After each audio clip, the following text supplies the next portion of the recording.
Тот, кто боится Всевышнего Аллаха, не будет обижать людей, не будет их обманывать, не будет совершать агрессию к ним, не будет смеяться над ними. Почему? Потому что он знает, что Аллах непременно спросит его за это. Он знает, что это Аллах велел ему соблюдать права этих людей. Из-за богобоязненности в сердце он проявляет в отношениях с людьми лучший нрав. Поэтому пророк, саллаллаху алейхи вассалям, связал богобоязненность с прекрасным нравом. Он сказал Муазу: «Бойся Аллаха, где бы ты ни был, стирай злодеяние благодеянием и относись к людям по-доброму, потому что настоящая богобоязненность рождает благой нрав».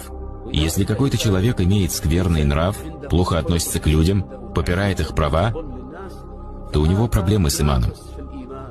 Не очень-то он боится Аллаха, даже если и стоит постоянно в первых рядах на намазе. И не нужно обольщаться его внешним богослужением. Это все взаимосвязано. Благой нрав, богослужение, взаимоотношения — все это связано друг с другом.